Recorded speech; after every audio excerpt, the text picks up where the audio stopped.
نحمده ونصلي على رسوله الكريم اما بعد بسم اللہ الرحمن الرحیم۔ میں ہوں روحینہ محسن۔ میرے چینل روح اسلام ود روحینہ پر آپ تمام کا خوش آمدید۔ السلام علیکم ورحمۃ اللہ وبرکاتہ۔ میرے پیارو، آج میں آپ سے ایک یوٹیوب کریٹر بن کر نہیں بلکہ ایک تڑپتا ہوا دل لے کر بات کرنے آئی ہوں۔ آج نہ میں کسی ایک مذہب کی تعریف کرنے آئی ہوں، نہ کسی ذات پر بحث کرنے آئی ہوں۔ آج بات ہوگی ہم سب پر، ہم سب کے اندر مرتے ہوئے اس انسان پر جسے رب نے اشرف المخلوقات یعنی اس پوری کائنات کی سب سے بہترین چیز بنایا تھا۔ کبھی آپ نے اکیلے بیٹھ کر ٹھنڈے دماغ سے سوچا ہے، جب ایک ننھا سا بچہ اس دنیا میں آنکھ کھولتا ہے تو کیا اس کے جسم پر، اس کی روح پر لکھا ہوتا ہے کہ وہ ہندو ہے، مسلم ہے، سکھ ہے یا عیسائی ہے؟ بالکل نہیں۔ وہ صرف ایک پاک سا معصوم سا انسان ہوتا ہے، لیکن جیسے جیسے وہ بڑا ہوتا ہے ہمارا یہ معاشرہ اسے نفرت کا چشمہ پہنا دیتا ہے۔ ہم اسے سکھاتے ہیں کہ کون اپنا ہے اور کون پرایا۔ لیکن میرا ایک سوال آپ سب سے ہے، کیا نفرت کی آگ میں کسی ایک کا گھر سلامت بچے گا؟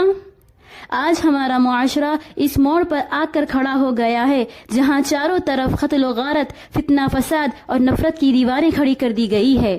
لوگ آپس میں دشمن بن چکے ہیں۔ آج راستے پر کسی کا ایکسیڈنٹ ہو جائے، کوئی تڑپ رہا ہو تو لوگ جان بچانے کے بجائے اپنا فون نکال کر ویڈیو بنانے لگتے ہیں۔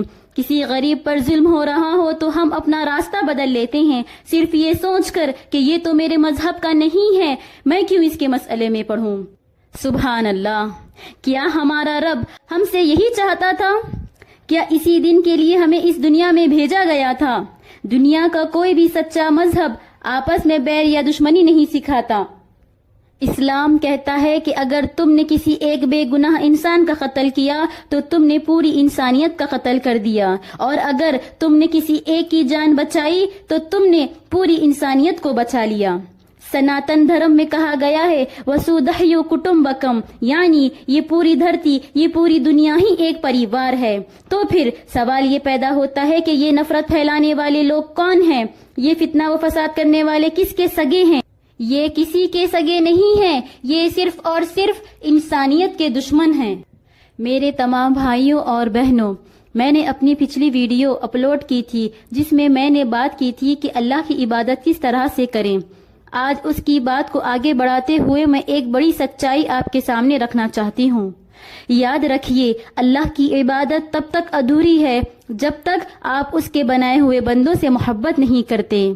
ہم گھنٹوں مندر، مسجد، گردوارے اور چرچ میں بیٹھ کر رو رو کر دعائیں مانگتے ہیں، لمبی لمبی نمازیں پڑھتے ہیں، پوجا پاٹ کرتے ہیں، لیکن افسوس، عبادت گاہ سے نکلتے ہی دوسرے انسان کے لیے ہمارے دلوں میں نفرت، حسد اور جلن پیدا ہو جاتی ہے۔ کیا فائدہ ایسی عبادتوں کا جو آپ کے اخلاق کو نہ بدل سکے؟ اللہ اپنے حق کو شاید اپنی رحمت سے معاف کر دے گا، لیکن حقوق العباد یعنی بندوں کی حق تب تک معاف نہیں ہوں گے جب تک وہ بندہ آپ کو معاف نہیں کر دے، اور اس بندوں کے حق میں ہر ایک انسان شامل ہے۔ اسی خدا نے آپ کے پڑوسی کو بھی بنایا ہے۔ اگر آپ کسی کے دکھ میں کام نہیں آ سکتے، اگر آپ کسی روتے ہوئے بچے کے آنسو پوچھ نہیں سکتے، تو ہماری عبادت صرف ایک دکھاوا ہے۔ رب کو پانے کا راستہ ہمیشہ بندوں کے دلوں سے ہو کر ہی گزرتا ہے۔ بہت ہی بگڑ چکا ہے ہمارا معاشرہ۔ میرے پیارو، اگر آج بھی ہم نہیں جاگے، اگر آج ہم نے اپنے آپ کو نہیں سنبھالا تو آنے والی نسلیں ہمیں کبھی معاف نہیں کرے گی۔ ہم انہیں تحفے میں ایک ایسی دنیا دے کر جائیں گے جہاں صرف نفرت اور دشمنی ہوگی۔ سوچئے، موت جب آتی ہے تو کیا وہ کسی کا مذہب پوچھ کر آتی ہے؟ جب کوئی برا وقت آتا ہے، کوئی طوفان آتا ہے تو ایک انسان ہی دوسرے انسان کے کام آتا ہے۔ ہاسپٹل میں جب خون کی ضرورت ہوتی ہے تو کوئی نہیں دیکھتا کہ یہ خون کسی ہندو کا ہے یا مسلم کا، کیونکہ رب نے سب کے خون کا رنگ لال ہی بنایا ہے۔ اپنے اندر کے اس سوئے ہوئے انسان کو جگائیے۔ نفرت کے اس اندھیرے دور میں محبت کا ایک چھوٹا سا چراغ بنے۔ اپنے پڑوسی کا خیال رکھیے، چاہے اس کا تعلق کسی بھی دھرم سے ہو۔ کسی بھوکے کو دیکھے تو کھانا کھلائیں، کسی گرتے ہوئے کو سہارا دیں،